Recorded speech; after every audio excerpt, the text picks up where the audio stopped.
I'm hitting the record, and we're going to go now. So here goes. Oh, whoops. I have to name this show. 1660. That's a lot of episodes. All right, that's great. Put that in there. Save. All right. We're recording. Everything's great. Volume is good. Levels are good. What else can you ask for? Nothing. Just to start the damn thing. And it begins in 3, 2, 1. Wait. 1. Coming up on TMS. Slip slidin' away. Where'd my ball go? Why am I hearing that go? There we go. Where'd my ball go? Where did my butt go? That's exactly what I was hearing. That was really weird. I am covered in peanut butt hair. Bee, huge, giant bee. But who's going to clean up after the Koopa shells? Making things with Bill. Jury duty and more on this episode of The Morning Stream. Take the Legs Sheer Elegance Touch Test and feel the difference. This feels coarse. So silky. It also had wide. Damn it. My finger. I did a finger flinch. Everyone ignore that. I'm going to play it again. Gosh dang it. Take the Legs Sheer Elegance Touch Test and feel the difference. This feels coarse. So silky. That's the silky difference of Legs Sheer Elegance. In silky support and control top 2. It also had wide armpit holes.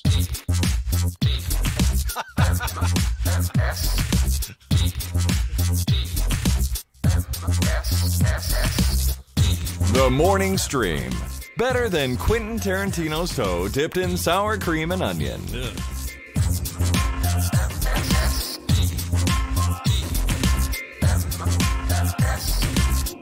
I might have to burn that Fletcher file. That one's gross. Tarantino's toe dipped in sour cream and onion? It's freaking foul, dude. Yeah. Woo! Why did I If ever... there's anything that could make a toe worse, it's sour cream and onion dip. Yeah, I can't think of anything that would make it worse than that. But I can tell you this. This is TMS, The Morning Stream, for February 26, 2019.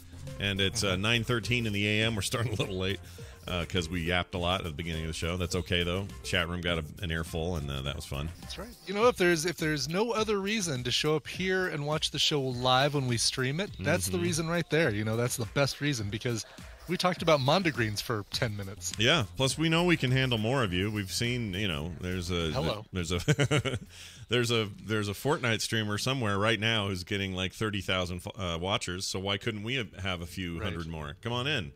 The water's fine. This is a happy place. I got a little chai tea here. It's got some cinnamon in it because I just thought that'd be cool to do. Nice. Smooth, Brian. Smooth. And we got stuff to talk about, things to do. It's a Tuesday, and if you want jury duty today, I think it's a good time because we're gonna go. Everyone always thinks that when jury comes on, great, it's time to talk about Trump stuff. No, this time, no. Oh, this really? time, Not today, huh? No, we're gonna talk about Bernie Sanders stuff. Okay, all right. I better read up. Yeah. Which He's is also he's that Vermont fella, right? Yeah. That Vermont fella. Yeah, he looks like the old guy in the corner going, "Oh, I wouldn't go up there to the old Wilson place if I were you.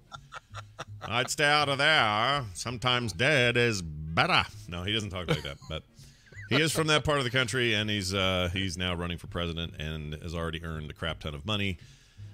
And I think he's he's just another end of the extreme stick, and it drives me slightly crazy that he's now in the mix again. So we'll talk about that and vent our feelings, and it'll all be fine. I do have one quick. I have two things to vent about today. Yes. One is minor. We're almost done with the floors. Dude, what does them is arriving any second upstairs. He's probably already here. And this is the final day. It's supposed to be anyway. We got our closet to finish and Carter's room, and then we should be done. And if that's it, then we're done. We're good. We never have to think about it again. It's super nice. We love it. It's all good. But here's the problem. Nobody thought about the dogs before we made this decision. So somebody think of the dogs. We changed the entire upper floor away from being a grippy, great place to put your paws and find purchase to a slippery, slidey, zippity-doo floor, because now it's all like this wood finish stuff that no dog can, withstand. So when they get all hyper and want to go running, they do the whole Looney Tunes with their freaking legs to go anywhere, and then they finally get some grip, and then they run. Boomer's got a broken leg and is still healing from her surgery, is terrified of the floor. So anytime she can find a rug of any sort, she's over there on the rug. going like this. She doesn't want to go on the floor. You know what though? I think that's fine. You don't want them to run in the house. That's a thing that you actively try to avoid, is having the dogs run around in the house. Outside is the place to do that. I agree. Just have a with yard. You. Yeah, dogs go run in the yard. A little yard. Yeah, we could do that. And I take them for runs and walks and stuff. Yeah, exactly. So like maybe what you're. If nothing else, you've solved a problem. This is a good point. I was kind of hoping you would go this direction, because this is my current thinking, is that yes, it seems hard for them now. Yes, it seems like a hard environment for them when they're used to being able to get we call it the zoomies, when especially Rainer, she'll just suddenly just start going, "Ah," and now she's got to go woo woo across the house. Wild hair up her butt kind of thing. Yeah, I love watching it, but now she can't really do it as well. Although she's I don't know what she is. Well, I mean, I know what she is. She's an Italian Greyhound, and that's why she has this agility. But she can go from like a rug and then do this like launching high vault onto a couch, and then another launching high vault off to another rug somewhere, and never touch the floor if she wants. She's like a hardcore so she does parkour. do the lava thing. Yeah, she's like hardcore parkour in the house. It's crazy. The other dog, she can't do that. She's a big slob. You know, like your dog, like Daisy, just kind of a derba-derba-dee. Doesn't just really mellow. Have it. So when she wants to get excited or have some fun, she has to hold still on a rug, or else all hell breaks loose. But anyway, no more grip. And maybe Brian's right. I think it's a positive thing in the end. You know what? You know what the phrase is: when God makes a floor slippery, the devil opens a window. That's the. Is that what they say? That's the phrase. Yeah, that's the phrase. Wow. I guess that one passed me by. I just never heard that one. But anyway, that's going on. Now, here's my bigger complaint of the week. Yes, I get it. I'm curious about this because I feel like I might have helped spawn this one. So. Well, not so much. Here's my complaint. Not a complaint. Here's some advice. Here we go. That's what we'll call this. This is advice. If you want to, as always, here's a disclaimer. If you want to take my advice, great. If you don't, also great. This isn't me judging any of you in the chat or anybody listening to the show. You're all awesome, and I don't want a load of emails telling me how wrong I am. I just want to get something out that relates specifically to the Oscars, okay? Okay. The Oscar awards happen on Sunday, and here's what happens at those. Somebody wins, like Rami Malek wins a little unexpectedly. Like, I don't think he thought he was going to win. Right. And by all accounts, he deserves to win, and everybody's happy that he won. But it was a surprise. And so oftentimes what happens with the surprise is they don't go up there with a letter to read, unless you're Spike Lee. He had a bit of a letter to read. But right, sometimes people don't have anything to read. They're just going to, from the gut, respond. What's her? I can never remember her name. Who's Best Actress this year? It was Olivia Colman. Yeah, she's amazing. And her speech was incredible because it was so from the heart and just the most fun, humble, sweet thing I've ever heard. By the way, she was on that first episode of that David Tennant podcast, which just came out like a month ago. Really? Yeah. Oh. I need to go back and listen to it because I would like to hear more from her. Yeah, I'm curious as to what her life situation is. Her day to day. What is the day to day of Olivia Colman? Does it start and end with vodka? I don't know. She talks a lot about dogs, I think, and stuff like that. But he interviews her. So she's nominated in this interview, but of course this is before she won, so I'm just kind of curious. But anyway, so I don't have there's no complaints about any of this. Rami Malek gets up, talks about being a first generation, second generation Egyptian immigrant. So his parents were immigrants from Egypt. He's still first, brought up here, and talked about how that opportunity is a huge thing for him. And it was I thought it was a very heartfelt, nice conversation. No problem. And again, you're winging it. You're up there improving. You're just saying what you feel like saying. And you're also in front of a ton of people, all of your peers. There's a lot of pressure. Hollywood's a bit of a meat grinder. Yeah. So, I mean, she's looking right at Glenn Close, who is the expected winner of this category, a person that Olivia Colman admires and looks up to. And basically all she can say is, oh, this is not the way that I was hoping it to go. Yeah, this isn't the way I pictured it going down. Yeah. Which was super sweet. And in his case, he's this young guy coming up in Hollywood, mostly known for TV roles, and now suddenly all this. So this is all great. He goes and sits down, specifically Rami Malek. He's done talking. Sure. For the next 4 days, it hasn't been 4 days. Next 2 days, feels like 4 days. I keep seeing articles pop up going, Rami Malek missed a real opportunity to truly address the issue of the immigrant, this and that and the other. And then somebody else will say, oh, so-and-so really, they blew it. This is not a win, turns out, for this particular cinema deal because he didn't mention this. I have had it with people whose little special little interest item, little point of light that they wanted to make sure somebody mentioned in their speech didn't get mentioned. You can all F right off. F the right off out of here. Just go that direction and shut the door behind you. Goodbye. Here's how it works. Go make a movie, do a really good job at it, get an Oscar, and then when you get up on stage, then you can say your thing. Yeah, and if you say it wrong, or you piss somebody off, or you don't say what somebody wanted to hear, tough poopskis. Yes, it's just not your thing. You don't get to choose. 30 million people watched. It's up 12% from last year, which surprised me. But I don't understand why anybody thinks that they get to go, oh, well, this is like if one of us got up at a podcast award or something and we didn't mention, I don't know, Audacity and that it was a cool piece of software. Right. Yes, there you go. That's a really good comparison. I really want to thank my wife for being here, for supporting me doing this podcast all these years, and I really have to throw out a great big thank you to GarageBand. Right, exactly. If it wasn't for GarageBand and bands like it, like Todd Cochran, everybody, Todd Cochran. There's lots of comparisons to be made, but this.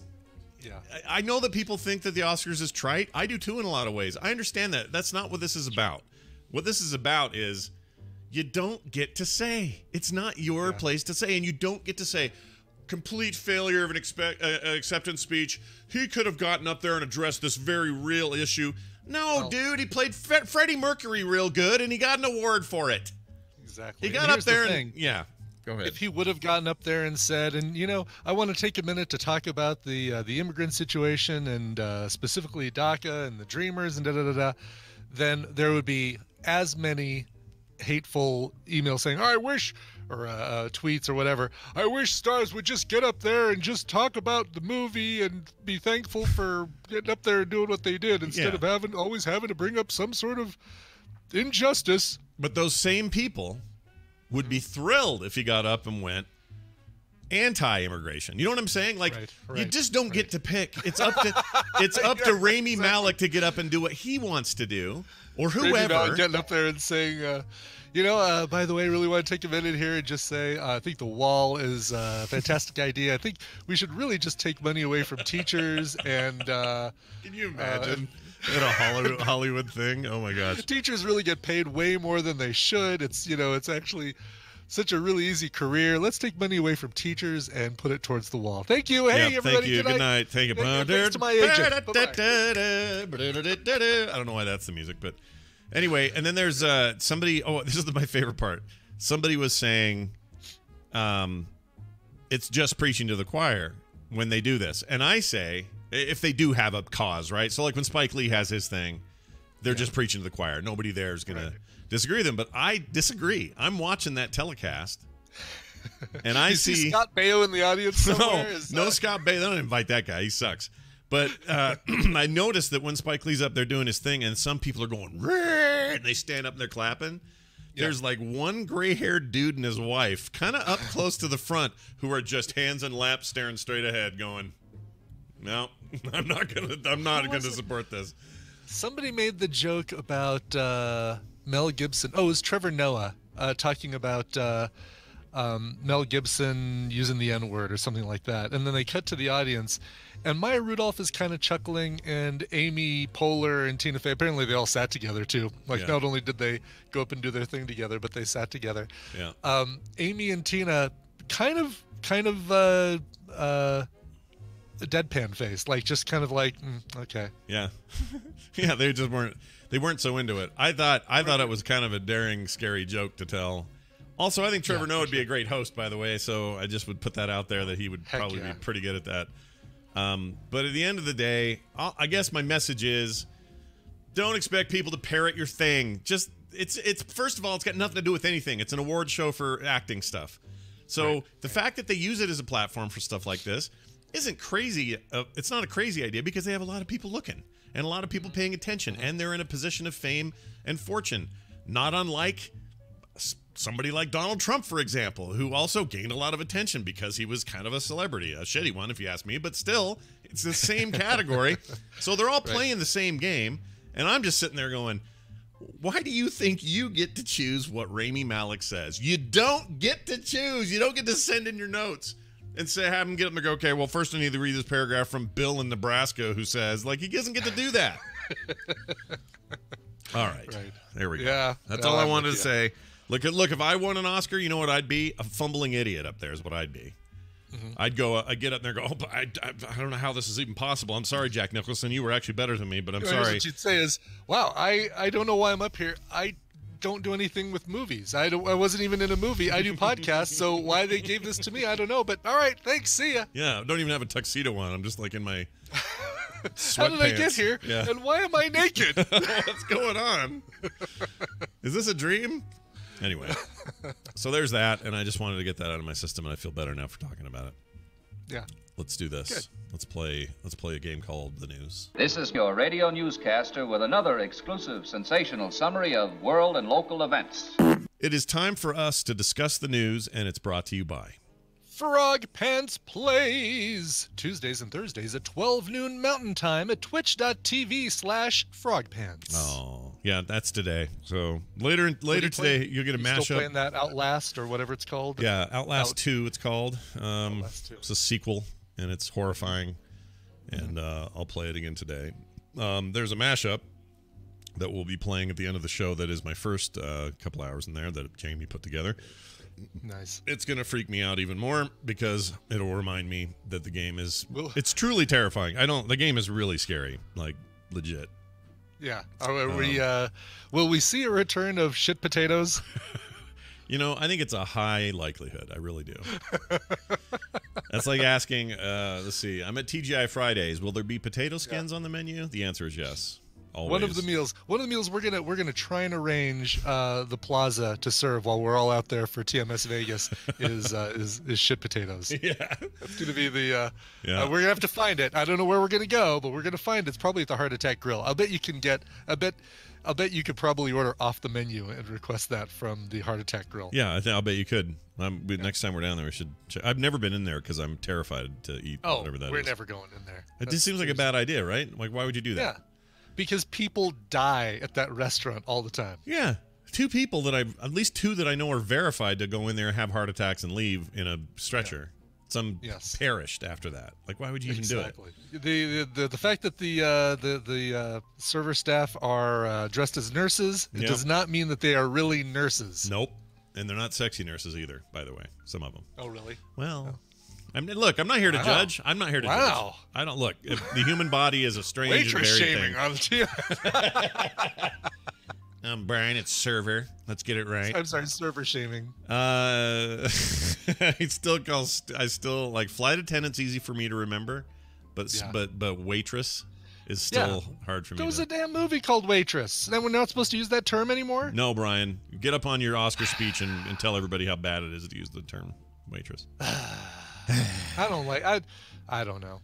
Yeah, someone in the chat says... Could we still say waiter if it's a dude? I think you can. Feels like you can, right? That doesn't feel right. What was it for men? Steward and stewardess, right, on planes? Steward? Yes. If it was a dude? So. But back in the day, wasn't it hardly ever dudes? It was almost like always ladies on planes. Right. It was always, at least if the TV series Pan Am is to be believed. Oh, right. Remember that short-lived little deal there they had? Mm-hmm. Yeah, that was pretty good. With Wednesday, with what's her face? Oh, Christina Ricci. Christina Ricci, that's right, yes. She was in Monster. She was in other shows where she's nude in it. Foodstress. Can we say Foodster and Foodstress? Foodster and Foodstress. Oh, Foodster, please. Excuse me, Foodster. Foodster, could I get some more water, Foodster? My chickpeas are cold. Foodster, please. Or what would the Foodstress? Oh, she'd come to your table and go, "Hi, I'm Janine, and I'll be your Foodstress tonight." Foodstress? I want this. This I think is good. Yeah, takes away some all more of water, that. please. Oh, let me send over the drinkstress. Yeah, I'll the be right drinkstress. back. Yeah. You got the hostess. You already have a hostess. You have bartenderess or bartendress.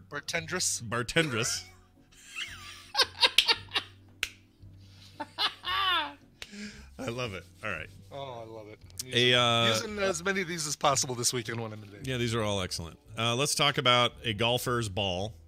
Not a testicle, Sure. his actual ball he plays with. My favorite Halle Berry film, by the way, Golfer's Ball. Golfer's Ball was fantastic. She won an Oscar, for that. She did, yes. Well deserved. Yeah, well done. It wasn't her in was her in Switchblade or whatever his name is. Sling Blade. Oh yes, it was Jimmy Dale Fillmore. Jimmy Day Fillmore.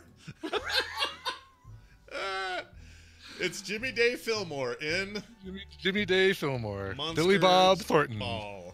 Billy Bob Thornton, that's it. Yes. Oh my gosh. Billy Day Fillmore. He's great. He's a great actor. My favorite president. By the way, did you notice one of your favorite actors ever spent the whole night looking like Walter White? Like, what was that about? What's his name? Oh, yeah, Sam Rockwell. Sam Rockwell. What was with the Walter White haircut? He looked like Walter White. That was weird. I know. It must be for a role. Dude, I love Sam Rockwell. And let me tell you about this. Or let me tell you something about Sam Rockwell. Poor guy is always going to be typecast as the racist. Like Ebbing, Missouri, the Three Billboards movie. There's something before that. This new upcoming education. Was it Brown versus the? Right. State of Missouri. I can't remember what it's. But no, that's his job. His job is to play that guy or the guy that's like the George Bush in this Vice movie, or kind of the dope. Sort of the hick yokel, whatever. Like that's his job. I mean, occasionally he gets like Moon or something, but most of the time he's a little off his Brown wagon. versus Board of Education. Thank you. Yeah, I think poor guy probably to the lesser informed. He probably walks down the street and gets people shouting at him. The less informed people like, "Hey, you're racist! Get out of here! Go back to the moon!" He's so good. Yeah, go back to the moon with your Kevin Spacey robot. That's right. Yeah, he was a great Zaphod Beeblebrox. Hold on, was Kevin Spacey the robot? Am I thinking of that wrong? Kevin Spacey was the robot in Moon. Yes. All right. Yeah. I was making sure it wasn't. For a second, I thought it was Frank Langella, but I think what I've done, there's that other movie where Frank Langella is like a retiring spy or something, and so and the robot. That's what I'm doing. Fred and the robot, or Joe and the robot, or something like that. I'm mixing those up, and in that case, the robot is Peter Skarsgård. Or Peter Sarsgaard. Wait, whichever one. Right, which one gets? And they work together to rob a bank. Yes. Which one? Which movie is where he has his doodle out with Liam Neeson? Kinsey. That actor wears wieners out. I forgot his name. Anyway, doesn't matter. He's a very interesting actor. I don't know. This was the best rabbit hole ever. By the way. I like Frank Langella, Sidian. He's awesome. He's one of my favorite actors of all time. Oh, totally. I don't think Rickman was the robot. Oh, and Sidian does not like. So Sam Rockwell's wife is Leslie Bibb, or just his date for the Oscars was Leslie Bibb? Or was she his looked date great? I thought. Or was his date? Who's the other one? Maggie Grace. Maggie Grace. Could have been. Yeah. Could have been Maggie Grace. Brian and I in the film set crew have this long-standing tradition of those two are completely interchangeable. Yeah. Anyway. If he were to cheat on Leslie Bibb with Maggie Grace, could she really get mad? No, she'd say, "Oh, I understand how that could happen." I get that all the time.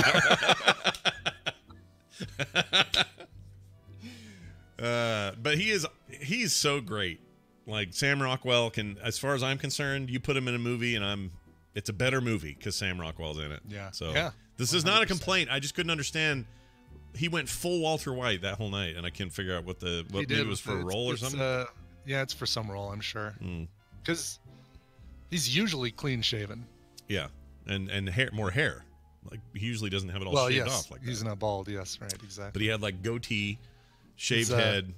Yeah, he's working on the Brian Ibbett biopic that they're coming out with called Funny Hat Guy. Yep, Funny Hat Guy. The one who knocks. There you go. It'll be called Under the Covers. The new Brian Ibbett biopic called Under the Covers. Is that what your biopic would be named? Let's do this for a second. If somebody else named it, that's what it would be named. So Brian would be Brian Ibbett Under the Covers. That would be your movie. What would mine be called? Yours would be called Explosive Tip: The Story of Scott Johnson. Explosive tip. The untold Scott Johnson story. Poo bag story Fart starring gas. Scott Johnson. Yeah, poo bag on the face. Coming to Nightline. Nightline? No, I meant a channel. I screwed that up. All right. HBO. Hey, we got this. By the way, Randy Jordan texted me. Says, you guys are killing me talking so much about the Oscars without me. Oh, he'll survive. He'll be all right. Yeah. If you can survive the flu, you can survive this. Yeah, look, if you've lived through the You flu. can dodge a wrench. Yeah. Brian, but mostly covered. I like that. That's Brian, a good but one. mostly covered. Oh, that's good. Yeah. Maybe I do want to write my autobiography and make up a whole bunch of crap for it. Yeah. And maybe I'll use that title. I kind of like that. Mostly covered. Shit potatoes. My life as Scott Johnson. There you go, Sam. I like it. Doodles out. The Scott Johnson story. That's not bad. Oh, no. The Scott Johnson story. All right. Let's see. Oh, let's get to this first story here. All right. A golfer Yes. had his ball snatched out of the air by an alligator. And this is for real, by the way. A Oh. Florida golfer. We've got 2 Florida stories today, which will be fun. This one's much less stupid than the other one. But anyway, a Florida golfer said she was able to avoid a penalty thanks to a confused alligator that snatched her ball out of the air. Joanna Sandowski said she was playing with her husband, Len. That would be Len Sandowski. It's a pretty good name. Fun to say. Len Sadowski. Yeah, it just rolls into it. It's good. Yeah. In a couples tournament near the Bonita National Golf Club, or I guess that was the club they were in, when she had a bad tee off on hole 2. Boy, if that's not a night at Ibbott's house, I don't know what is. Yeah, no kidding. Bad Wow. tee off on hole 2. I shanked the ball to the right, and it was heading over the water. She told the Naples Daily News it was close to the gator's head. He saw it, jumped up, and caught the ball. The hungry gator's mistake earned Sandowski a free drop. I don't know if he'd call the gator making a mistake. He's just like trying to eat the thing that flew past him. Yeah. not Well, really I mean, a it was his mistake. He probably, on second thought, wouldn't have eaten the ball. Would have probably preferred to have eaten a bird or a. You think a ball like A that? rodent, You some think sort? you just pass that ball? You don't actually digest it. Just out the other end, come in, come out. Probably. Yeah. It's probably. just like a miniature golf. It's like hole 17 at the putt-putt, Yep. where the ball goes into the alligator's mouth and it comes out the other end. And if you get it just right, it rolls right into the cup. There you go. It's like when Taylor was a baby, she ate my wife's wedding ring. It was on the table. She found it, put it in her mouth. She's like 18 months old. Swallowed it. God. Didn't choke her or anything, but we had to wait for it to end up in the exit, and then had to dig through. Miles of poop. Come out clean on the A other mile side. of poop. Yeah. Get that ring clean on the other side. It worked though. We did it. We got it. She wears it today. Poop ring, we call it sometimes. Poop ring. Nice. Anyway, let's see. It saved me from a hazard penalty, she said. She said the drop, unfortunately, was not enough to win the tournament. We came close, but we were just out of the money. What does that mean? The top few places in a tournament get money, but if you finish in just under that, you're out of the money. And that's a phrase that people would say? Yeah. Okay, never heard that before. Yep, didn't finish the money. Like I was in a poker tournament at Harrah's a couple years ago. Second time I've ever done a poker tournament, and I finished just outside of the money. I was basically the last at the final table, the fourth person out, and finished quote unquote just outside of the money. Never heard of that before. That's cool. That's a very Vegas-y sounding phrase to me. Yeah. Gambler phrase. Yep, I like totally. it. Here's another fun one. By the way, you've been following this Robert Kraft stuff at all? Like the No. owner of the Patriots? Have you followed any of that? Not at all. I don't even know who Robert Kraft is. He's the owner of the New England Patriots. He is a heir to the Kraft Foods fortune. Okay. Old geezer guy. He's one of D. Trump's favorite people. They're buddies. They're Gotcha. friends. Does it come in bright orange slices? No, but they're both billionaire old men who, whatever. That's some of his connection stuff. Anyway, he was busted for solicitation of a prostitute. No. On the morning of the AFC Championship game. They got videotape of him giving $100 to a girl at a Asian massage garden, something in like Jupiter, Florida. some garbage place out of the, like, it's not like some highfalutin thing where billionaires go. He had somebody drive him down to like a massage parlor to get a handy. And there's tape of this. There's video of this. And he's been indicted on charges of solicitation. Did he try and pay with a personal check? I don't think so. I think it was $100 cash. That's what Jerry Springer did. Oh, he did?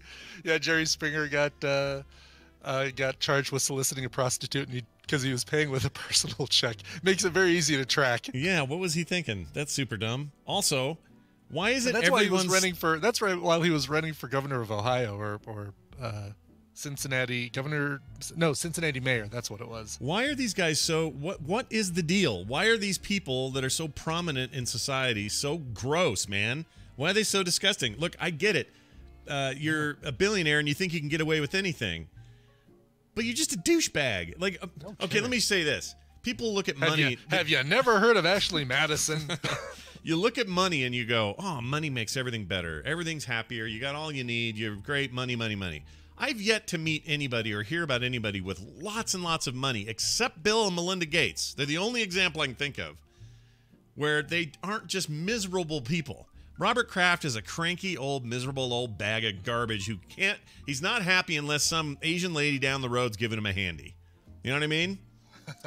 And like, I don't know what it is. It just drives me crazy. It's like, you're either Bill Gates or a douchebag, it feels like. There's got to be other examples. I'm sure there are. I've way boiled this down to too simple of a thing. There's no question. Yeah, you're either Bill Gates or a douchebag. If you've got lots of money, you might be a douchebag. Steve Wozniak, good example. Jobs was all right. He was complicated though. I'm talking billionaire club though, not millionaire club. Like I don't think Tim Cook is a billionaire, is he? I think he's just a millionaire. Might just be a millionaire. I think so. Jeff Bezos. Billionaire. Bezos. Well, he just got busted for showing his wiener. Issues. He's got his issues. He's been taking pictures of his wiener. Buffett. Yeah, Warren Buffett seems fine. Doesn't that guy he still drives like a LeSabre or something? He's super conservative in his spending habits, but a billionaire anyway, something like that. I like how Forbes has all the billionaires list. Let's see. Larry Ellison. Is he all right? I don't know. He always looks skeevy. He seems like he'd be. Well, he seems like he'd be. He's had a lot of work done. Ugh. It's the mustache I don't trust on that guy. Yeah. Or at least he used to have one off, and he does now. Steve Ballmer. He's sweating, but seems happy. Hey, Rainbow Bright says, "Well, who doesn't take pictures of their wiener? Me. I've never done that. Exactly. Yes. I have no need. There's no reason to take a photo of my least attractive part." I mean, other people's wieners, yeah, but not my own. Come on. I mean, Brian's had whole weekend shoots for other people's wieners, but not his own. Yeah. I mean, I don't. TVZ gone. I'm not saying anyone should care. That's not the point. I'm saying money as the answer to everything. It's just not the freaking case. It's just not. Yeah. Oh, I'm in the mood. I'm in the mood for rants today. There's a lot of people's names on the Forbes billionaire list. Yeah. And the good news is, I think the fact that we haven't heard of a lot of these people means that they're not douches. Probably. For every one Mark Zuckerberg, there's like 20 Sergey Brin's, or well, I guess Sergey Brin is the Google guy, but Ma Huateng and Francois Betancourt Myers. Yeah. I've heard that name. Oh, L'Oreal. She's the head of L'Oreal. Help me understand this. Because she's worth it. Yeah, always. Help me understand this. Much Potatoes in the chat room says about taking pictures of your own wieners. Okay, really? He says, I gotta feel like Frog Pants meaning me, would understand a little better if he were younger why people do that. What? Why? What does age have to do with it? In fact, most of the prominent things we hear about this stuff in the in Hollywood and Me Too stuff and all that, teenagers. They're guys in their 50s and 60s. Are you kidding? They're a lot older than me. A lot of these guys. So, and I think it's been proven that seeing naked body parts doesn't do the same thing for women that it does for men, for the opposite sex. It doesn't. It's like, oh, it's not as look interesting. At that boob, awesome. Yeah. Women are like, Ew, what the hell's that? Yeah, why are you sending me your unit? I mean, look, do whatever you want. This isn't me saying don't. Take pictures of your wiener all day, mashed potatoes. Sure. Although I never want to see somebody named mashed potatoes. I never want to see their wiener. Never. If that's your nickname, no wiener for me. But, sure. I think guys, here's what I think. I think guys think that's awesome. Mm-hmm. And girls think it's gross when you do it, guys. That's what I think. I think if you're sending a wiener pic to somebody, to a girl, you think she's going to go, oh, yeah. Oh, wow. That puts me in the mood. This. Yeah, I'm really. No, it doesn't. I promise you it doesn't. Hold all my calls. I'm not even a woman, and I know this. I know it's true. Right. Ask anybody, any of your female friends, and if any dude's sitting there and go, no way, man, my girlfriend loves it. That reminds me. I need to go check out that naked mole rat exhibit at the Denver Zoo.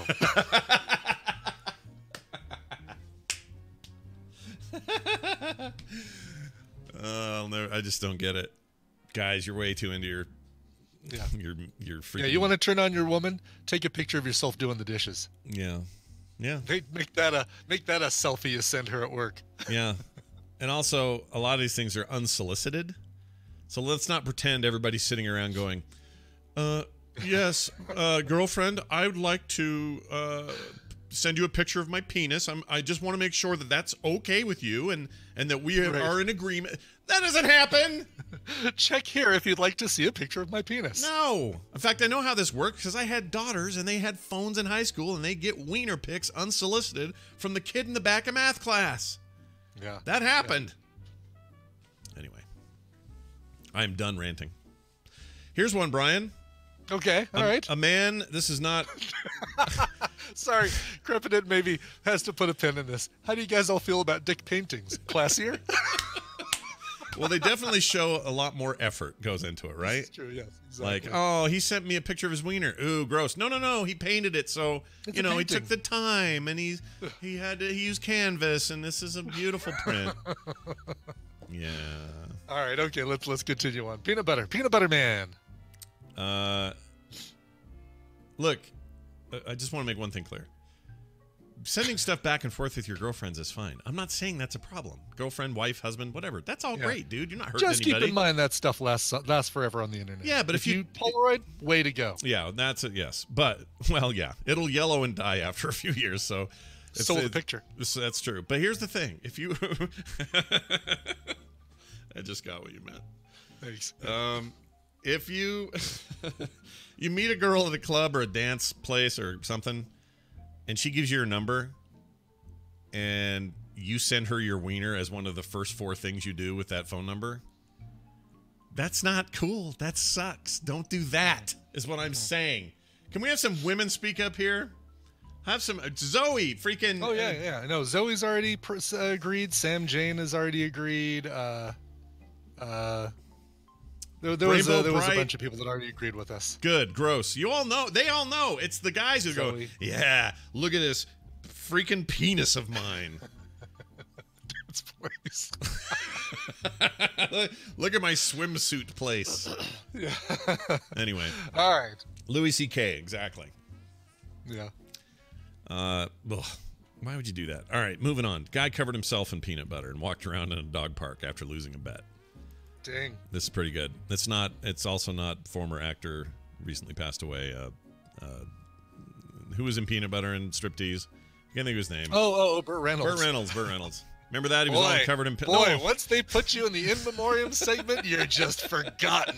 It's basically that is the putting a pin in it situation. Yeah, no, exactly. It says, Alex says, hey, Scott and Brian, on behalf of 24-year-old guys, I would like to say not all guys. No, you're probably right. I know it's not everybody. Yeah. Why would you? There's just a few of you, man, where you're just like, I don't know. Anyway, a guy covered himself in peanut butter and walked around a dog park. Think about that for a second. Dogs love what? They love peanut butter, right? Mm-hmm. If Brian... by the way, Randy just texted me, I can't believe you guys are talking about all these dick pics and didn't invite me to be on the call. I'm kidding about that, by the way. He didn't say that. I just... Oh, that reminds me. Tell him that I got mine from him. And it's it's a very majestic, sort of filtered photo. It's very nice. Well done. Yes. Okay. Anyway, I'm sorry. Peanut butter. I veered us off. Back to the peanut butter man. No worries. So here's the deal. He had to walk around a park covered head to toe in peanut butter and nothing else. Steven Shrout, age 25, never played fantasy football before this year. Decided to join a league with some high school friends that had been playing together since 2009. Not some friends that are still in high school while he's 25. I want to make that thing clear. Anyway, he says, it was my first year. I didn't do any kind of studying at first. I just sort of jumped in. This is how I play fantasy football. Excuse me. He was dodged by bad luck from the beginning when his top draft choice, the Pittsburgh Steelers running back Le'Veon Bell, ended up sitting out the entire season.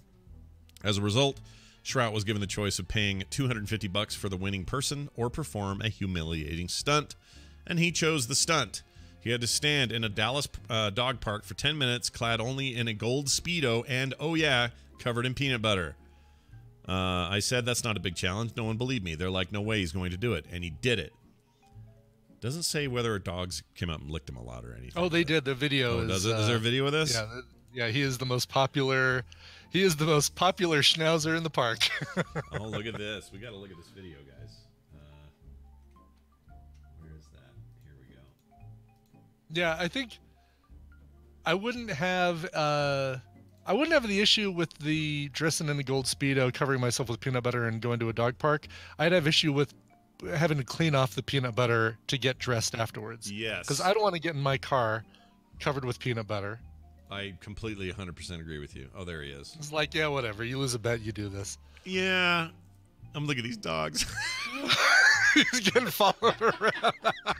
Also, gold Speedo is very close to flesh color. Yeah, you're almost naked there, pal. Anyway, well, that's a fun time for him. Glad that worked out. Yeah. Well, no, I get it, City, and the idea is to get the dogs to lick off the peanut butter. But, I've got a fair amount of hair. Yeah. And they're not going to get all of it. And there's certainly areas that I'm not going to want them to try and get the peanut butter, gold Speedo or not. Well, this is good information. I'm not a very hairy person. This beard I have right now takes me about 2 months to get as long as it is. Yeah. When I didn't get any facial hair till I was about 23. I just don't have a lot. I don't have a lot of body hair. I don't have chest hair or any of that. Are you a big hairy guy? Because I've never seen you outside of your fully clad self. Are you a big hairy man? I'm not. I wouldn't call myself a Baldwin. Yeah. But on the scale of Michael Phelps to Alec Baldwin, yeah, I'm probably a 6 or a 7. Okay. If because I figure Michael Phelps is like completely shaven. Oh yeah, he's like he's a dolphin, right? He's like a dolphin. Yeah, exactly. Yeah. Is that a dolphin? No. That's a dolphin. That was not a dolphin that I just did. A dolphin horse. There you go. All right, let's move on. Wow, well done. That's pretty good, right? Really good. Yeah, that's pretty good. I worked on that for years. When I was younger, I could do a horse and freak people out and go, I just be I'm go, and they'd think there was a horse there. Let's see. Oh, we're almost out of time here. Let's do this one here. Yeah, this is horrifying. We'll save that go-kart thing for tomorrow. Let's do this one. Yep. World's biggest bee to be extinct, thought to be extinct anyway, was found alive in Indonesia. Oh, my favorite story of the week. Good gosh, good golly. Nearly 40 years thinking that the world's largest bee had been gone and wiped out. Scientists found them on an island in Indonesia. The last time it was spotted was 1981 and was rediscovered last month. It has been decades since the Wallace's giant bee has been seen alive.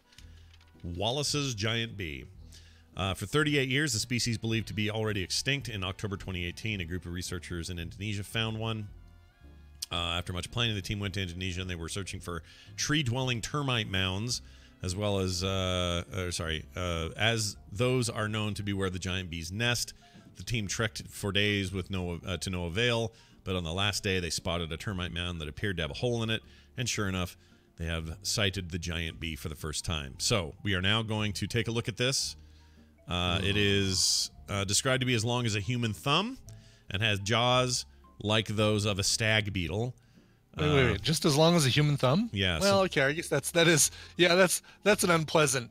That's a big bee, dude. Length. Yeah, and the wingspan is 7.5 centimeters. So that's like. Yeah. Okay. That's a big bee. I mean, for a bee. What were you picturing? More like me? In my head, I was thinking like a puppy, like a. I was thinking like I was thinking maybe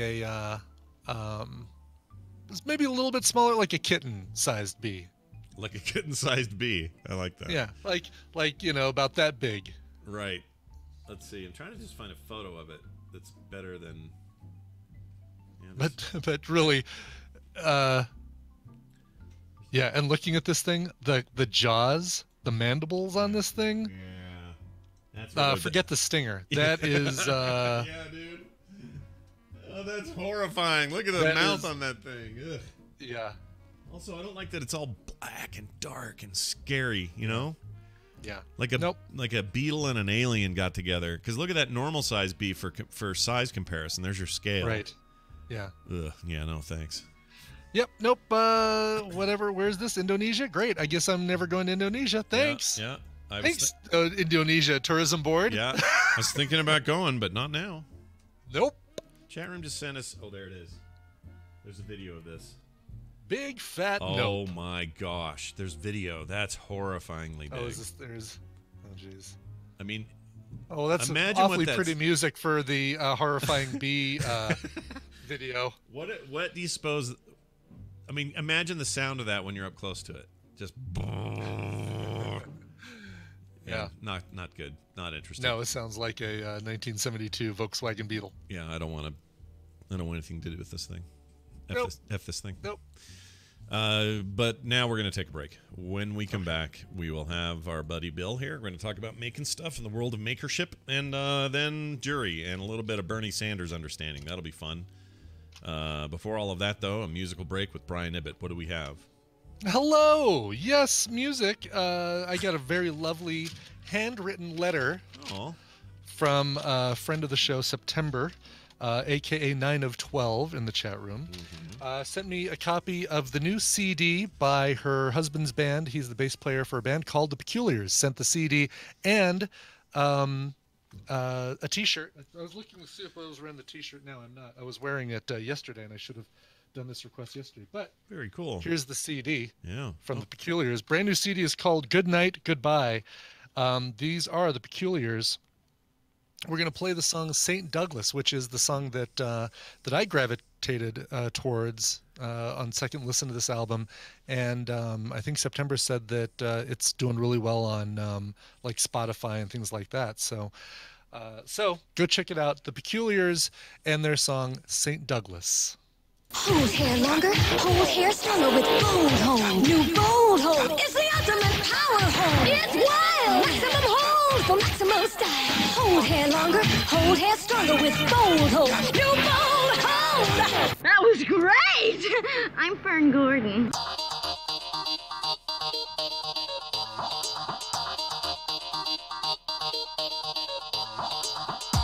The Morning Stream, where man is made whole.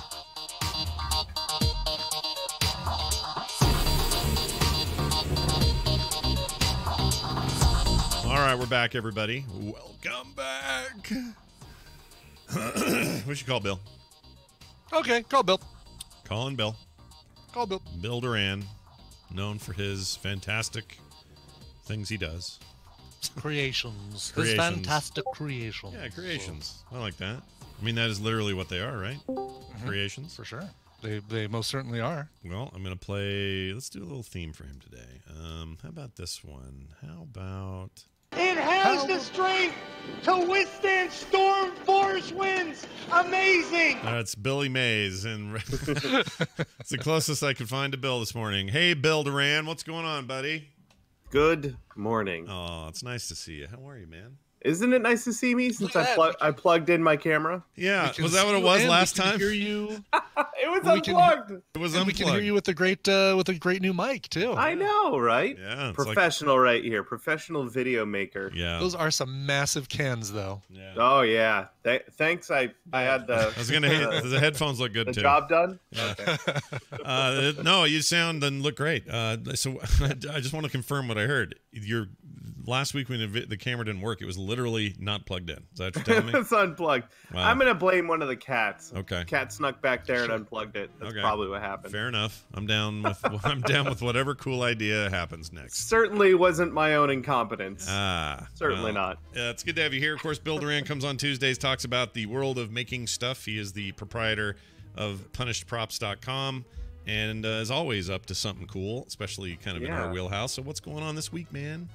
In a move that surprises no one, I made a thing, and then I made a video about it. I made a leather holster for my Blade Runner gun, which was really cool. So over on punishedprops.com, everything's up there if anyone wants to go check it out. I brought in a ringer. I got a buddy. He goes by Bjorn's Workshop. He's a specialist. He specializes in working with leather, or leather craft, as he calls it, which I like that. Leather craft. Yeah. So I brought him in. He just moved actually this week, but before he moved, he lived about half an hour north of me. So before he left town for good, I was like, you got to come to my shop so that we can do some leather working. Did you ever? So he did. Is he allowed to go near an open flame with that beard of his? Because my gosh. Oh boy. Okay. All right. Side note. I always worry about that. Yeah. A little bit. Side note: we had to put a mic on that guy. And where do you put a lav mic? Yeah. You clip it to the hair, right? Like right in the beard, right? Yeah. Right in the beard, yeah. Wow. So that was fun. He's got. He's a great guy. Really fun guy. He really knows his stuff. He does a lot of live streaming on Twitch, so he's got a great on-camera presence. And I got to just shadow him while he did most of the work. He's got, I have some leatherworking tools, but since he's a specialist, he's got like mechanical presses and a giant crate full of all the coolest stamps and stuff. So I got to play and learn and make a fun video. Where did that guy get his leather from? Like, if you're a leather worker and you're doing all kinds of stuff like this, where are you going to get that stuff? Like, I don't know why that's curious to me, but that's a fantastic question. It seems like such an antiquated craft, right? Right. Like blacksmithing. But there is this resurgence of some of these crafts right now. Blacksmithing, leatherworking. Now, granted, I live in Seattle. It's a fairly big city, but we have 2 leatherworking stores. Tandy Leather is the national chain. They're everywhere. So if you're looking for a leather craft store, look for Tandy anywhere near you. But there may be mom and pop stores. So we have one in Seattle called McPherson's Leather. And let me tell you, of the stores that you want to spend time browsing in, leather stores are amazing. Is it because it smells so smell good? The smell, Yeah. Dude. And they got metal hardware, buckles, snaps. They have tons of it. They have all the tools. It's just a great place to go, see what's available, ask the staff what all the stuff does, and spend a lot of money. Yeah. Lots of money. For me, Tandy is a computer at Radio Shack. Radio Shack, yeah. Yeah, So, that's totally... I bet I could make a computer out of leather. Yeah. Call it the Tandy. a That'd be leather amazing. computer. I'll take that challenge. I used to like it. I always like it when somebody makes like a wooden version of a modern computer and it's all like wood finished and stuff. Those are always that should be a thing you do one day. I don't know like when, steampunk but and that sort of that'd be actually another side note. Speaking of that, the tooling masters that they made for like the Millennium Falcon toy. Remember the Mattel toy? Oh, sure, yeah. The one that opened up and had the little chessboard and stuff. So to build the tool masters for that, they hired woodworkers and made the masters out of like mahogany. Wow. And they exist, and I've seen pictures of them. They're so cool. It's a wooden toy-sized Millennium Falcon. Oh, that's so cool. That's really cool. Yeah, I would never let that go if I had one of those. So anyway, leatherworking. Working that I leather. learned a lot. We did some tooling, so like carving in lines and stuff. We did some stamping, so all these different shaped stamps you can press into the surface of the leather to create patterns. And then we did wet molding, so you get the leather wet and you mold it around the thing. So in this case, we molded it around my Blade Runner blaster so that it will fit in perfectly. Did that cause any concern about having wet leather on your painted, finished gun, or no? No, I took some shrink wrap and I wrapped the blaster up. Always remember to wrap your blaster. It's very important. Yes. Yeah. Twice if you really want to be safe. Yeah. Oh yeah, definitely. Yeah, blaster wrap's my favorite subsection of hip hop. It's really a great little. You can find playlists on Spotify. Go check it out. Yeah. Oh yeah. Anyway, you know what? Something else I wanted to point out here. You often use paper as a way to gauge things like measurements and size, and yes, that seems like an obvious thing when I see you do it, but I don't always think of that. Is that something you have to always just say, hey, will paper be a good thing to wrap around this to get my dimensions, and am I making too much of it? Because it seems like a no-brainer, but I don't know that I would think of that first. I usually try and make paper templates for most things before I get started, and leatherworking is no exception. Mostly because leather is pricey, and the changes you make to leather are permanent. There is no, I'll just put some Bondo in that and sand it smooth. No, you can't do that. Everything is permanent. So any sort of templating you can do before you start cutting up the leather is going to be a benefit. How do you? Now, a lot of times you. Go ahead. What was that? No, I was going to ask you. Do you have any like vegan friends that see this project and get mad at you? Like, I'm just curious if there are any repercussions. Good point. Yeah. Yeah. I don't. I have no idea. Why not wrap your blaster with tofurkey? Please, if you're vegan and you're mad at me, please tell me about it. Yeah. That's definitely something I want to hear about. Sure. I'm kidding. Too late. Emails are already on the way. I'm going to get a text from Ashley right away. Yeah, no kidding. Somebody in the chat says there is vegan leather. I don't know what that looks like, but sure. I don't know either. It's the and I certainly don't know how it tastes. It's a hippie foreskin. That's what it is. It's made from carnivores. Yeah, it's made of carnivores foreskin. Anyway, sorry, Bill. I interrupted you. Go ahead. Took a weird turn. It is a weird turn. That's why I take it. So I learned a lot about leatherworking, and the skills and tools are very useful for leatherworking, but they transfer to a lot of other disciplines. So a lot of what we do in foam is very similar to what you do in with leather. In fact, a lot of the tools most of the leatherworking tools I own, I use on foam more often than on leather. Oh, okay. Yeah. Now I learned a ton because I got to shadow Bjorn, and if you're looking to dive into a skill and you have the opportunity to shadow a specialist like that, I highly recommend you go for it, even if it's just for a day. There's something about getting that immediate feedback, or if you're about to screw something up, they can stop. Whoa, hold on, that's a permanent thing you're about to do there. Why don't we test it on a small scrap before you? Oh, thank you, specialist. We'll do that before I go and ruin the project we just spent 5 hours on. Yeah. Do you call him Specialist Bjorn? Because that'd be awesome. Yeah. All right. I do now. Great. Yeah. So anyway, that's especially handy, especially with something like leather. Where mistakes are costly, both monetarily, because leather is not cheap. Oh, look at him making the time this. You put into he's making like a bevel with a tool. I would screw this up. There's no way this would be a good thing for me to do. That tool is called an edge beveler. What? I learned that. Yeah. I like when tools are called the thing they do. Me too, dude. Yeah. Me too. You don't want like you got yourself a Jackson wrench? No. I have a screw wrench or whatever, an open end wrench. Right. What's there you that? go. It's a wrench where the end of it's open. Oh, okay, cool. I like that. Thanks. But from really now on, cool. I'm going to call open-ended wrenches Jackson wrenches. So, sure. thanks. Now, could you smell this leather while he was working on it? Did it have a smell to it? Yeah, Okay. it was really good. There And you go. I mean, also, Bjorn's natural scent was there too. Oh yeah, musky manly. and sure. Looks like it. Like sandalwood.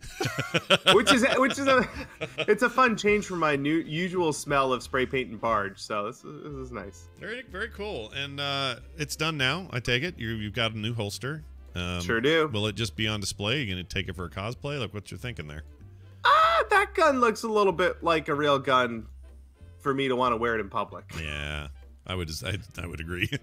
So that stays in the shop. But that's one of the cool things about Deckard's gun is it has the look of a real gun that's just had some future. You know what I mean? Like, exactly. Like an old 1920s, 1930s style gun. Yeah, with a little bit of future tacked on there, you know? Yeah. Yeah. Ooh, look at him wiping this stuff. Oh. Yeah, there's some ASMR going on here for me. Watching him do this with leather. That's pretty good. Yep. And puts the lotion on the skin, as you can see. It puts the antiquing solution on the leather, or it gets the hose again. That's right, exactly. Well, very nice. This entire process, of course, available on his YouTube channel or at punishprops.com. That's where I went, and you can go check it out. As always, Bill, you usually leave us with a little something. What's going on? Sure do. Frank Howarth's got a new video out. Dropping that in the old chat. You look up Frank Howarth on YouTube, you'll find him. We've talked about him before, but he did a wooden bowl. So he's a woodworker. He does a lot of lathe work. What I liked about this project is the wood he used for this bowl was wood from a tree he milled 3 years ago. So he's got footage from 3 years ago, and then he used that wood in a project now because he had to set up the wood blank and then let it dry out literally for years before it was useful. Wow. Yeah. I can't hold on to footage for more than like 3 days before I got to put it in a video. And you can tell it's old because it's black and white. Yeah. Yes, exactly. Well, except he did that kind of Schindler's List thing where, just the little girl's coat shows up, and then it's like that piece of wood and his big cutting tool, and that's it. Is the only color you get. Yeah, he got a little artsy with this one. Yeah. Holy cow! Like those black radiated star shapes. Those are actually 3-dimensional. Like basically, you make those go through the wood so that when you cut it, and that is freaking incredible. It's so cool. Crazy? Yeah. Wow. Highly recommend everything Frank does. This specific one is amazing. Yeah, this is a combination of, like, I know people who do this, but they have zero idea of how to make that compelling for a video. Yeah, exactly. That's the difference here. You can tell this is somebody who gets both those worlds really well, and that's awesome. Yeah. And he takes his time with his projects, and he takes his times with his videos, and it seems like his videos come out when they're damn well ready. Yeah. And I'm okay with that because they're really great. Well, very nice. That. Holy cow! I'm looking at how he makes those inserts. Yeah. Like bands them together, and then. Yeah, this is not only is all this very impressive. He's gonna. I mean, this is worth a lot of money. What he's doing, like this is something people would pay huge money to build something out of or whatever. I'd buy that bowl for $50. That's right, Brian. $50. Personal checks, not welcome. Well, excellent work, Bill. As always, it's a pleasure to have you here. I'm glad you're doing well, and we look forward to the next time we're together. PunishProps.com, of course, and you can search for Punish Props on the YouTube. You got it. Oh, Chinbeard on Twitter. Take it easy. We'll see you later. All right, there he goes. For some reason, Brian's camera just went weird. Okay, there we go. I fixed it. Weird. It's not you. It's me. It's not you. It's me. All right, just in time? Yeah? Yeah, just in time. Yeah, why not? Let's get him in here. See what's going on with the with the extreme left of the political discussion, which we like to have here on the show. And also, let's see if his computer works and his setup is functioning. And his camera, his microphone, yep, his volume, all those things. I'll bet he has to turn himself up. That's what I think is going to happen. I don't even play this game anymore. Hey, what's going on? Hey! Lord. Oh, hold on a second. That was literally just to be an asshole to Brian. I know. It was pretty good. It was pretty good. Mission accomplished. Yeah, nicely done. Here's this. These are their stories. Oh, I'm terrible with names. It's Justin Robert Young, everybody, here to join us on a Tuesday, as he always does, for a little segment we call Jury Duty. And you got us. Well done on the volume thing. That was very nice. Yeah. Oh, by the way, Discord has decided not to accept any of my cameras. So, weird. This is a cue in Scott saying it works for everybody else, and we can move on. Yeah. Here, let me just say this, just for the record. It works for everybody else. All right, moving on. Okay. I'd already said it, but it's fine. Okay, good. I just wanted to reiterate and compound what you said. Hey, look at this. Look, one of the things we try to do on this show is we try to get you in here and we try to dissect what's happening in the world of politics. And sometimes it ends up being me getting talked down from a cliff a little bit, or it's you with a little more insider information, or it's it's some wacky, weird part of politics nobody's talking about. Whatever. Today, I would like to shift our focus from the usual Trumpy side of things to the he is the president, right? You know, we wind up focusing on the people that are in power when there's not an election. But thank the Lord, we are back in business, back in the business of possibility of debate, of argument, of strategy. The 2020 election is here. Yeah, you can smell Breathe it, right? it in, friend. Can you smell? You can smell the Bengay coming off one of the candidates. That being Bernie Sanders. Now, here's the thing. I'm not trying to be. That's my attempt to not be ageist, but I did it anyway. Sure. He's old. He's old, but that's fine. Whatever. We're all old in the end. Wow. I when you last week we were talking about how he'd entered the race, I was vocally kind of not stoked about that idea because I think that Bernie tends to, he kind of just is the other end of the extreme stick. There's a stick, it's called extreme, and there's only room on the tips. And Trump's on one end of it and he's on the other end of it, and it feels like they almost come back around and touch each other. And I find him to be blustery and disruptive in the same way Trump is, but just in a different place with different policies. So you would say extreme in how they discuss things, not necessarily extreme in terms of their views, because they're actually like shockingly fairly close on a lot of things. And that's hence my comparison of the two, because I just don't think they're that different. Like, I think that there's a...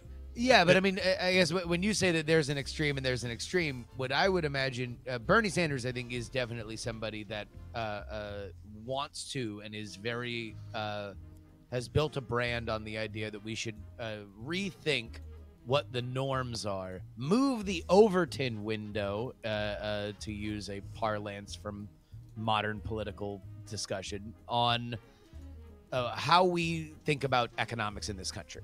Right. And specifically, we need to do that in giving a shot larger and more expansive social programs. Trump, on the other hand, what you would think the antithesis to that would be a super laissez-faire, maybe even like anarcho-capitalist libertarian philosophy of like the government should literally just be there to process taxes that then we immediately give back to everybody just to prove that we trust our very limited, threadbare central government. Right. Trump is not that. No. Trump is far more of he believes in big expenditures. He believes in big programs. He might not believe in the big expenditures and big programs that you might like, right? But he does believe in the power of federal government to change things significantly. So they are fairly similar there, although they do differ greatly on the idea of what socialism is and whether or not it should come to America. Yeah. I do think that Bernie needs a haircut this year. I mean, it's just, I know it's a small thing, and in light of Trump, probably even smaller because his hair is ridiculous. But so maybe the Kurt Russell buzz from Stargate, like going from the Kurt Russell long hair to the Kurt Russell something short. buzz. It's just so all over the damn place. Like, it's just a frilly mess. I mean, but that's him. He is a brand. The one other thing that I will say, because it always gets people all steamed up like rice whenever I compare Bernie Sanders to Donald Trump. I will make one more comparison, and then I swear to God we'll only talk about how they're different from here on out. But they both have made a brand on destroying the party that they are running with it. Yeah. Donald Trump made a brand on destroying the establishment of the GOP. Bernie Sanders has very much made a brand in criticizing and giving voice to angst against the Democratic Party. Right. And the hidden headline here is that he earned $10 million over the weekend or something crazy like that. No, since he raised $6 million in his first day, and now $10 million since he started running, which is about a week. So that's a lot. For those of you, I think there might be an initial kind of skepticism with like, well, is that real? It's just a press release from the Sanders campaign. All those numbers eventually come out. They do have to be reported to the Federal Elections Commission. So although it could be possible that he would lie, it is unlikely in campaigns if you're just going to be proven wrong in 3 more weeks. Normally these are numbers that you can usually trust. It puts a lot of pressure not only on the other people running in the 2020 primary, but also really kind of makes you wonder how much somebody like Joe Biden, who by the polls would be the front runner, how much he can raise and whether or not he's got the same kind of excitement behind him. Right. And also the 30 other prominent faces that are trying to run for, that's not 30, but you know, yeah, it's a I lot. mean, they're all going to be Considerable trying to make their name during this 2020 election. They don't quite have the name recognition that Bernie had by way of the 2016 primary, or Biden based on, you know, being a part of the Obama administration and his previous record. So right. Everybody else is going to be looking to be an exciting new face or an alternative to people who don't like Biden and Bernie, both of which are older white men and you know, have differing economic policies. Yeah. Whiteman, you say? Yes, we're having a barbecue this Friday at the Whiteman's. Please bring yourself and bring macaroni. But no, I find his okay. So here's the other comparison.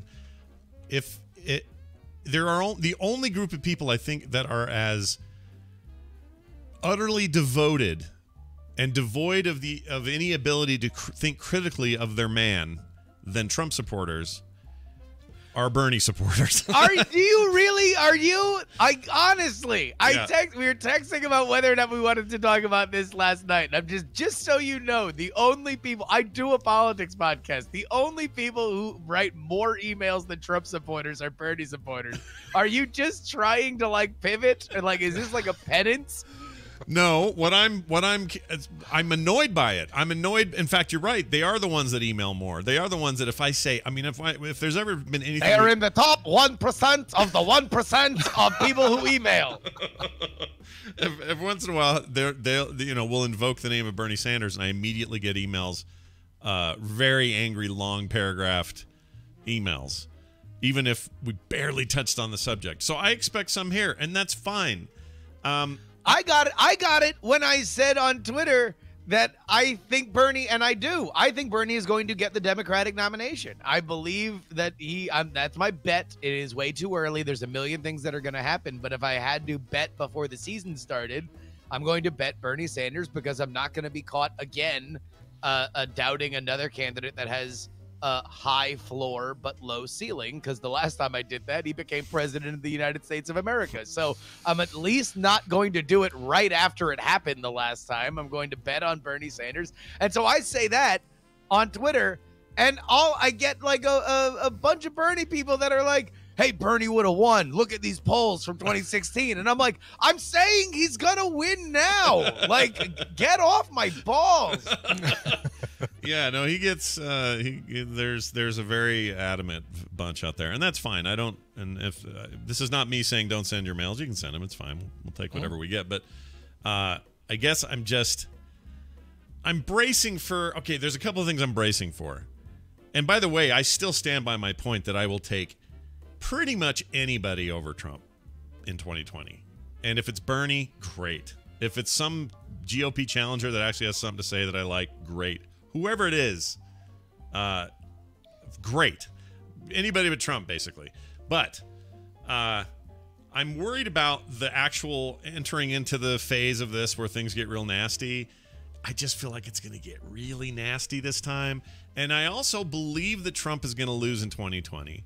And I think that means a really rough transition. I don't mean between two presidents and who's in charge. I mean, Trump will never, ever let go of the idea that somehow the election was ripped from him, stolen from him. There'll be conspiracy theories for another decade about why he lost in 2020. And we're going to have to hear that constantly because the press can't resist the temptation that is Trump complaining about a thing. So you really want the most amount of emails that you've ever received from a TMS? Is that what you're telling me? That you pivot immediately from attacking Bernie supporters to giving a Trump conspiracy? I mean, I'm just saying it's gonna get ugly, and it's gonna get ugly because Why are we even talking about that now? We have an entire gigantic 2020 Democratic primary to fixate. I thought that was the entire point of this. No, you're right. You're right. About Trump. You're right. I've taken it into this other place, and I think it's because I'm playing off my own fears. My fears are I'm not looking forward to 2016 again, and it feels like we're gonna have to have that again. And it's well, I mean, here would be the biggest thing is if Bernie does become the nominee, then we are going to have a conversation beyond just prosecuting the record of Trump. Yeah. Which I think might be a better strategy, is that Bernie Sanders is going to walk in and say, no, now the election's about American socialism. Yeah. Do we want American socialism? This is, the time is now. Children are our future. We need to re-level the playing field. We need to redistribute the wealth. We need to do, free Medicare for all, college for all, yada, yada, yada, right? That's going to be the conversation. And Trump will be very excited to have that conversation. He made a point to say socialism will never come to America in his State of the Union address, I think, speaking directly to that idea. However, it won't be a tune that Trump is setting. He'll be dancing to Bernie Sanders' tune, which will be a difference from 2016, where he basically set up everything. Right. I mean, I'll tell you what. Here's where I agree with Bernie Sanders supporters. If he would have gotten through the and become the Democratic nomination for the Democrats, he would have won that election. Like, he would be President Sanders right now. And from a movie standpoint, President Sanders, I always do this. President Sanders is a good name. If you're making a movie about a president or about like Air Force One style kind of movie, you want a guy with a certain kind of name. It's two syllables, right? I mean, President Sanders, and it just sounds like, I don't know, American president. Now here's the question. Palmer, Jenkins. Is that number one? I do think that Sanders was the only brave soul to actually mount a real campaign against Hillary Clinton. Everybody else begged off, including half the people that are running this time.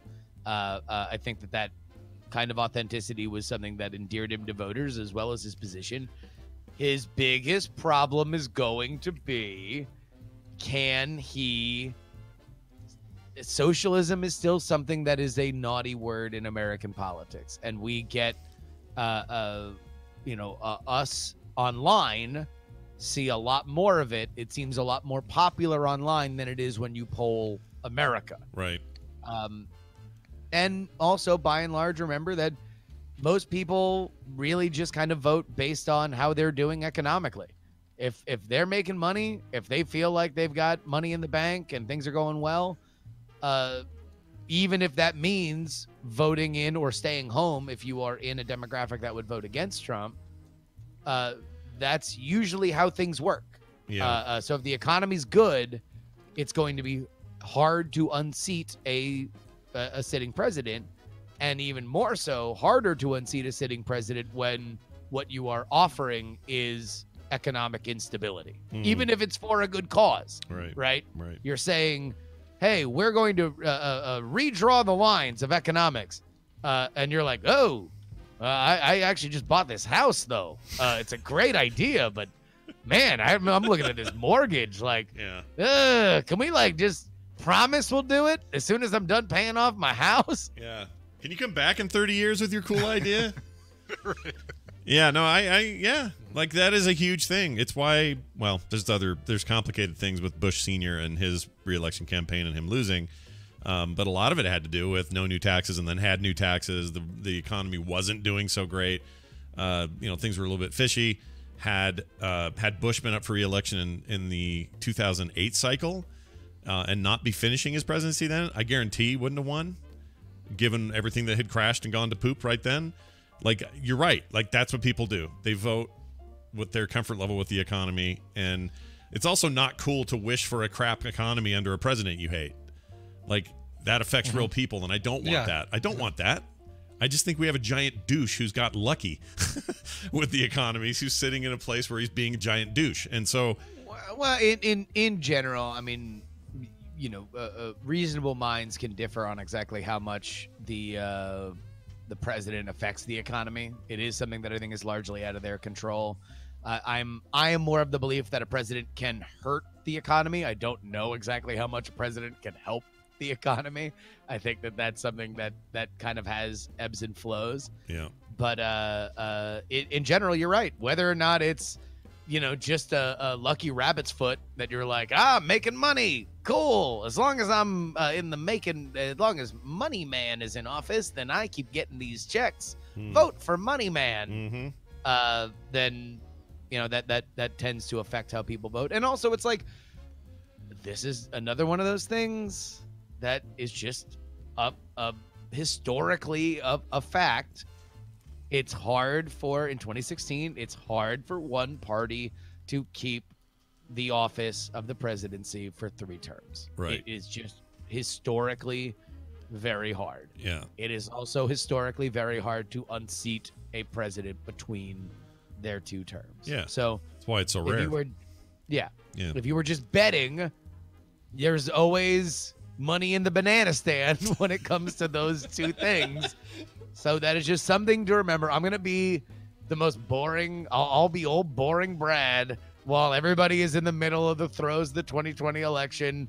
And everybody's like, yeah, but what about when he spilled the ketchup on that child? And, it'll be this very in the moment thing. And I'll be like, well, remember, just, for all the chaos and all the noise and how much more granular we are about it. And believe you me, no one loves it more than I do. Let's not lose sight of the fact that traditionally, it winds up evening out like that. Yeah, I think I agree. So, all right, next week I want to talk about the Starbucks guy. So have that in the back of your head. I want to see if you think he has. Why? We can talk about him right now. I don't want to talk about him. Blow that out in 2 seconds. All right, then you tell me if he runs it as an independent, as he's threatening to do. Does he become the next? Who's the guy from Texarkana that screwed up the Bush Clinton deal? Ross Perot. Ross Perot. No. Is he the next Spoiler Ross alert, Perot? he's not Ross Perot. Okay. Here's how it works. Dig this. Scott, I'm now going to make you a multi-billionaire. I'm ready. Give me the money. You're the exact same person, but you're a multi-billionaire, Okay. and you really, really, really hate Trump. Okay. Right? Okay.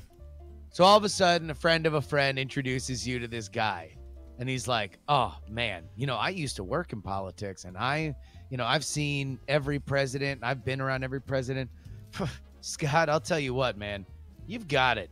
You've got, what it takes to be president. I think that you could be, I know you'd never want to do it because you got, your own things, but you could be president. And then you start thinking about it. And then he comes back and he's like, you want to know what? Look, man, I know this ain't really your thing, but I had a couple buddies of mine that they're pollsters. They just ran general polls. Just take a look at these. It shows that you would beat Donald Trump. Like, you would actually be able to beat Donald Trump. And then he's like, I'm sure you wouldn't want to do it. You got a lot of stuff going on. And then you're like, you start thinking about it a little bit more. Then he's like, look, you're a multi-billionaire. So I'm just going to tell this to you once. If you just hired me and 15 of my friends and these 2 PR companies, that would basically be a campaign. I mean, look, it's a couple $100 million. A couple $100 million. You are multi-billionaire. That's, just a chump change for you. You could actually do it. At some point, you might start thinking to yourself, I should run for president of the United States. Whether or not you actually had a chance, he is getting milked. He's getting milked by a coterie of PR offices and a few political campaign strategists. They're literally stealing money from him, and they're parading him around on CNN and making him do these interviews. He has no platform. He has no support by the numbers. He is literally just an ATM to opportunistic people, and that's all I have to say about Howard Schultz. That's awesome. All right. I didn't know that you had that simple of a view of his potential threat. It sounds like there isn't one. You don't think it even matters. He could run and it won't matter. What is he even running? Like, what is his thing? He's like, well, I hate Trump, but I'm also really mad about these socialists. I'm literally in the middle. That's what they call me, literally in the middle, man. Like, there's no point. Like, he doesn't have like, normally when you're running as an independent, if you're running as a moderate, you need to run as in one of the parties. Yeah. Like, that's where the people who don't want to take that much of a chance, which is the majority of the country, go. If you're running outside of the parties, you need to effectively bring a point of view that you hope either is cottoned to by the populace, or one of the major parties says, okay, there's enough support for this that we just need to include this idea in how we think. That's what Ross Perot did. Ross Perot was a brilliant campaigner. Yeah. Ross Perot was a literal cartoon character who was ripped out of Looney Tunes and captivated the nation's attention. Howard Schultz is a boring billionaire who literally has Steve Schultz suckling at his teat that is leaking a money fluid. All right, fair enough. Ew. Fair enough. Then I'll ask you this. This is the big question of the week. Will the supposed Florida Jupiter PD police video of Robert Kraft getting a handy at a local massage parlor, will that video leak, or are we just to leave it to our imaginations for the end of time? You gotta figure that's a just tell me how many zeros are on this check from TMZ situation, right? Yeah. Like that dude definitely getting his crank yanked by some human trafficking victim is really a sight to behold. Yeah. I don't know. I man, when you're talking about, apparently there's multiple billionaires that are ensnared in that. Yeah, and they say he's not the big one. He's like not the biggest of the catch, whatever that means. I mean, if they ever say who that is, but I would like to know who. I don't know why I'm taking such glee in these billionaires getting their schmear going. There's something about that that's very satisfying to me, is those guys getting busted. But yeah. I mean, look, there's nothing funny about human trafficking. There's nothing funny about the situation that was going on there. Robert Kraft is a weird guy, man. Robert Kraft, for those of you who haven't been following the Robert Kraft story, has this longtime wife. She dies.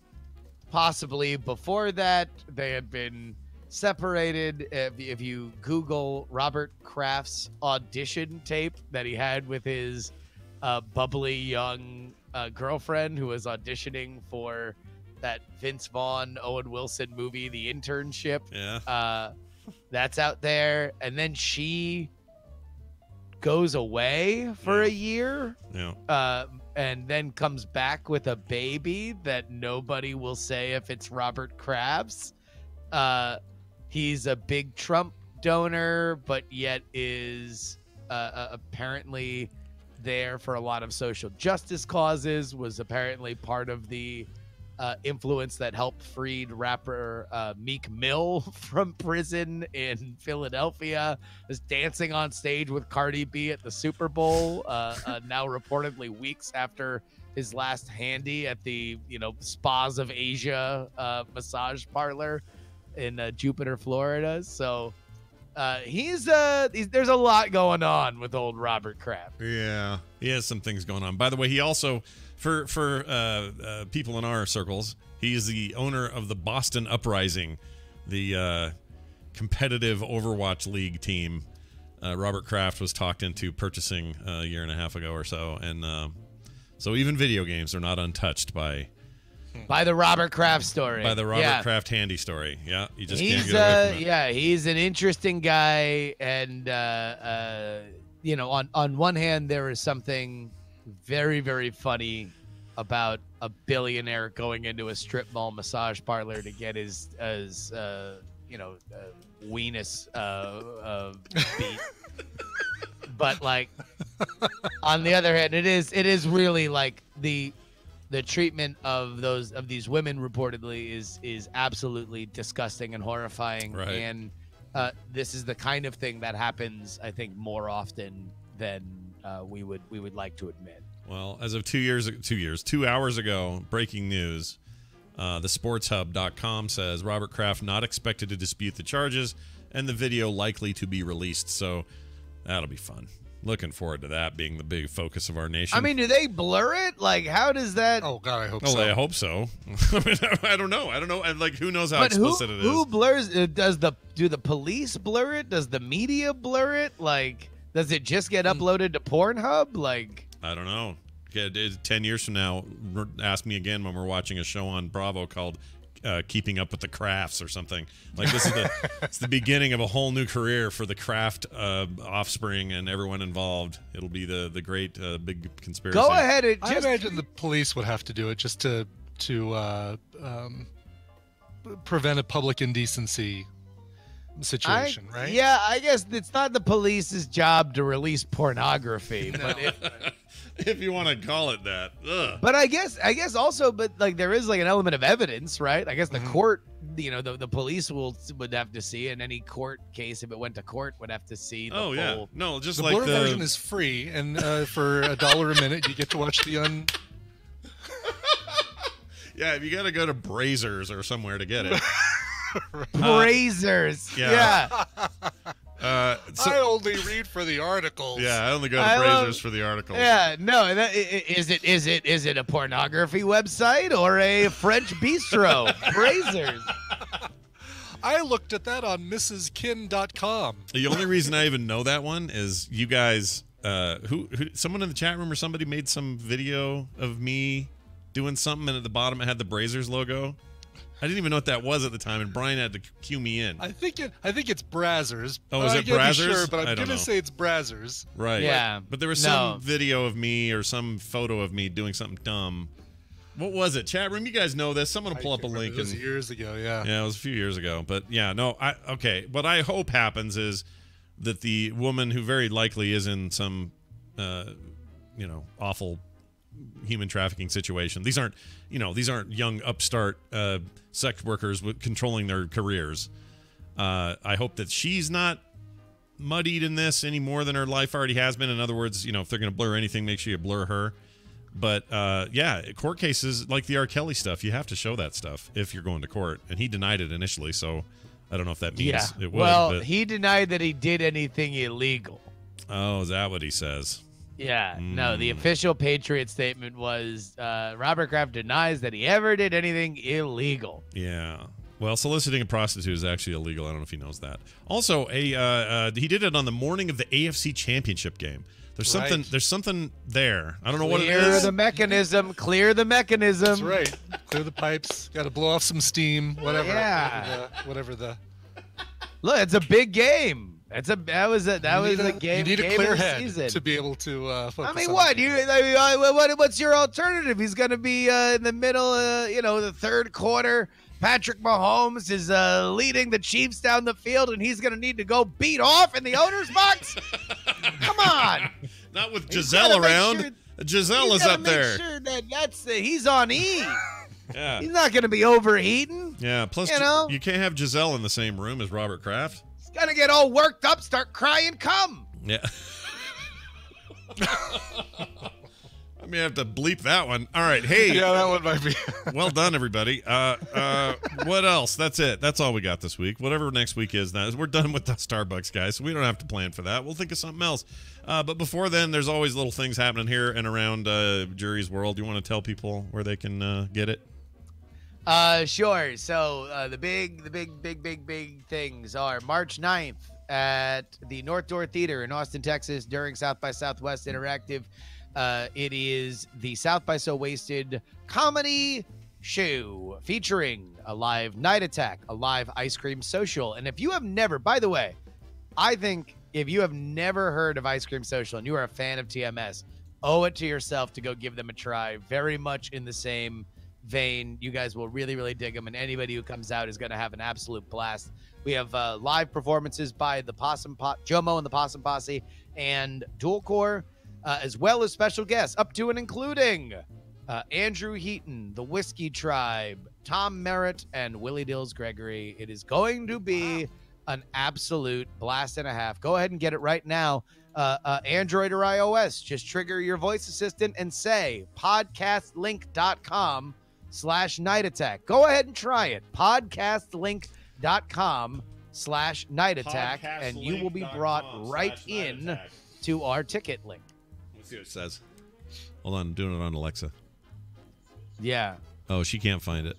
Well, there's a reason why I said Siri iOS or Android. I thought for some reason last week you said that it worked for like Google Home and Echo. No, well, yeah, I don't know what Google Home would do. I think if you had one of them with a screen, it would probably bring you to. Probably pull it up on the screen. All right, well, that's awesome though that you guys are doing that. All right, give him the. I talked over you. Give him that one more time. Just make sure it. Podcastlink.com/Night Attack, and then that'll be a great time. There you go, Justin R. Young on Twitter. Follow him there. He has things to say. Politics, and more. Bye. All right. Wow. I hung up on him, but gave him a lot of cred there at the end. You did, yes. A lot of time to plug. Yeah. Is what we gave him. Plug it right up, yo. And I believe 1 week from today, we're in the summer movie draft. Oh, right. And we're doing that, aren't we? We're doing that. Yeah, Brian and we missed the last one for reasons, but this time we're going to be in there, and we're going to be in it to win it as far as I'm concerned. This is a plan, right? We're just buying Endgame and we're done. Is that all we're doing? Well, that's the plan. It's going to be... It's a shit show this summer. There are so many huge huge movies coming out that are all big blockbuster potential, like monster hits. I mean, every year has some of that. This year's nuts, like across the board crazy. When's the new Star Wars movie? That may be fall, so maybe that doesn't count. But there's an Avengers movie. There's Captain Marvel is going to be included in this. Hellboy, Shazam, Spider-Man, of course, Endgame. Detective Pikachu is in there. The new Aladdin, Dark Phoenix, Men in Black International, Toy Story 4, Spider-Man: Far From Home, The Lion King. Oh, Lion King is going to be massive. It's going to be massive. We should put all our money in The Lion King, honestly. That's not a bad idea. Because that's going to. I mean, people think it's going to be this other stuff. That thing is the biggest, widest audience thing of this season. Yeah. All right. Well, Brian and I are going to try to win, but we don't know. We never win these. We try. Came close when we bought whatever it was last year. What did we buy last time? We bought something. We basically spent all our money on one thing, and then just sat there for the whole rest of the. Yeah, and it did okay though. It did okay. We almost won with it. Mm-hmm. Like we ended up in third, I think. Right. But we were in first for like two-thirds of the draft, and then Tom, I think, swept in and. Yeah. Chat room saying don't waste your money on Aladdin. I think Aladdin, whether we like it or not, is going to have a draw. It may not go week to week, but I still don't think that's a bad purchase. I mean, it's easy to say that trailer looks like poop, and I agree it does. But that's not what we're doing here. This isn't like how good something's going to be. This is what we think audiences are going to do. And it's it's actually hard for me to separate the two because I know what I'm excited about, but it's not necessarily the thing that everybody's excited about. Exactly. It is a there's a finesse to it. There's a strategy. Indeed. Speaking of which, there's a strategy to playing Outlast 2. How do I know? Because I've done it. Let's hear it. Here is a little mini clippy deal from TMS Mashups himself. That's Jamie over there at patreon.com/TMS Mashups. Check it out. He put this together. Okay. Frick. Oh, shit. Oh, shit.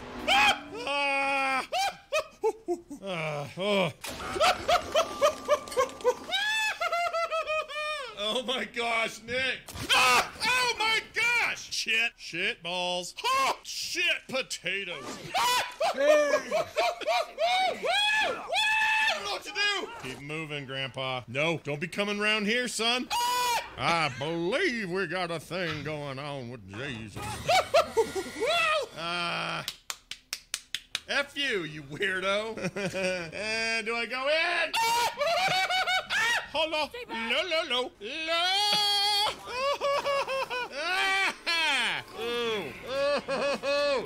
Oh, she's freaking gross. Super disturbing. Shit. Oh, that's not scary down there. Shit. There's a dude.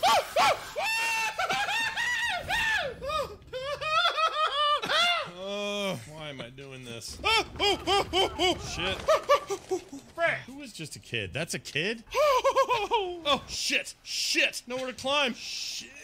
Oh, shit. Oh, you're cutting through the corn. Honey. Oh, my gosh. I think I squeezed blood out of my nipples. That scared me so bad. No!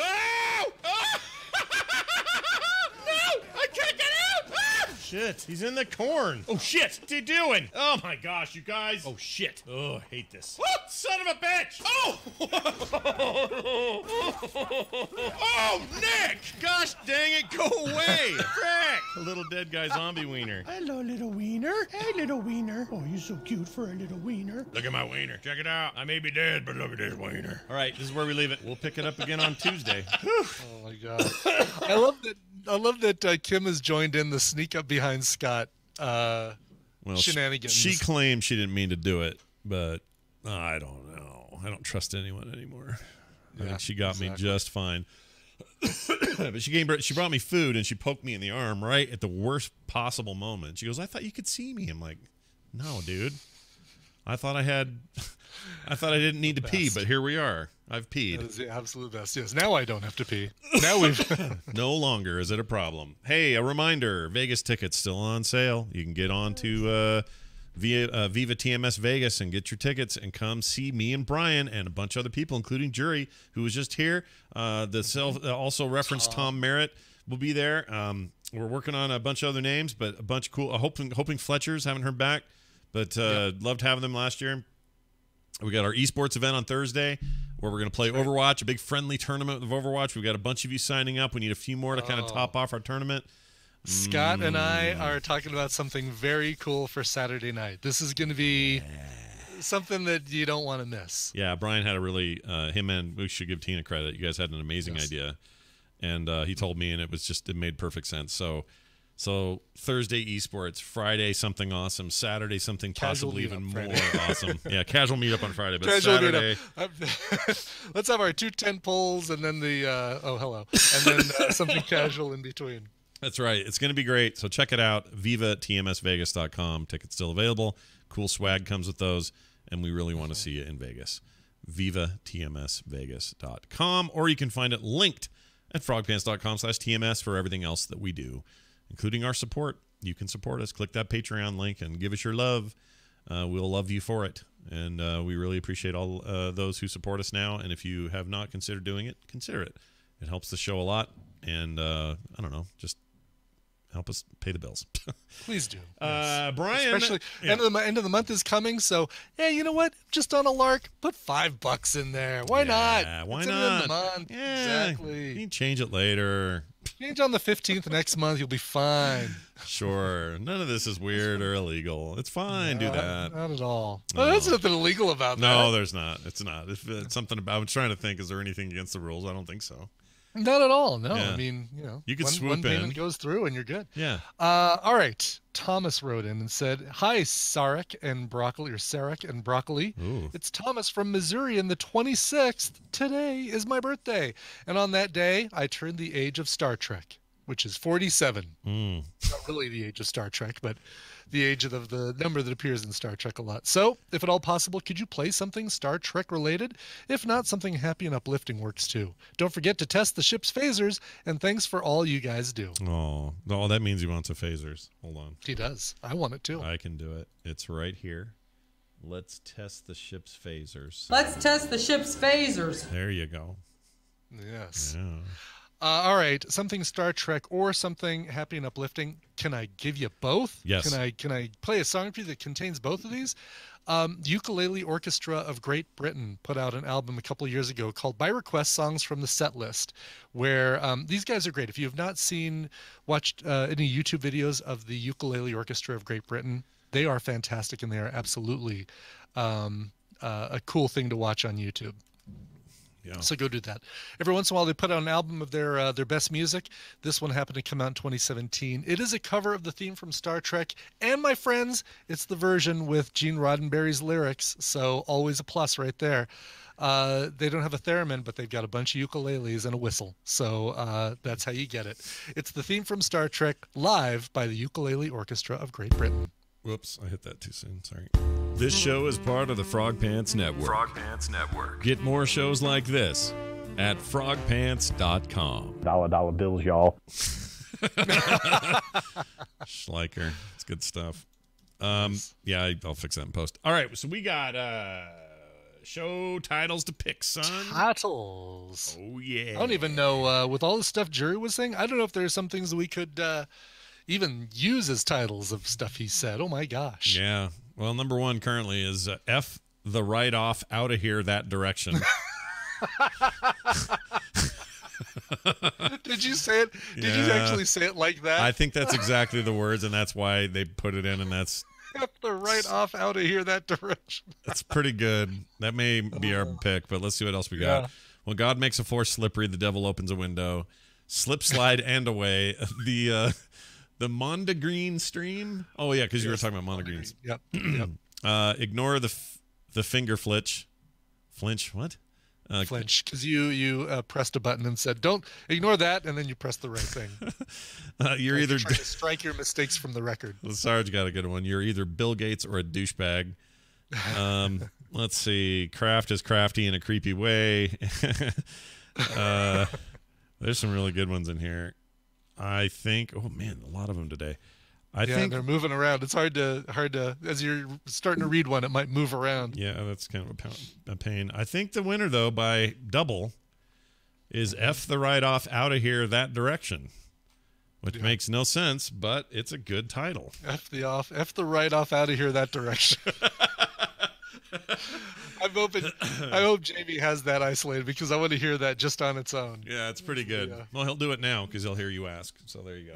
Good. All right, we are. Let's see, it's almost 11. So about an hour from now, I'll fire up the stream for the Outlast 2 thing, and so everybody come on back for that, and then we'll be back tomorrow with more and all that stuff. And yeah, and Brian, I guess if you hear anything from the Jesus, let me know. Will you? I will. People aren't going to know what I mean by that. It's moved on from the Jesus over to somebody else. So that's who I need to hear from is production guy. I like the idea that there's someone named the Jesus that we talk to, but I know it does. I'm okay with that. It's fine. Yeah, exactly. All right, so I'll talk to you soon, and be good, and I'll talk to you later. Where's the thing? Here it is. Bye. Okay. Thank you all very much, as always. Again, an hour from now, we'll be doing that stream, and that'll go till 2. Current Geek this evening with myself and Tom Merritt. And I think that covers it. Pretty sure that's it. And I'll try not to scream so much today. My goal today is not to be such a puss. I think I can do it.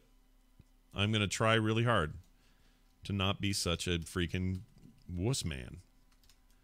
Because, I don't know, it just feels like I should try to be better at that, not be so lame. All right.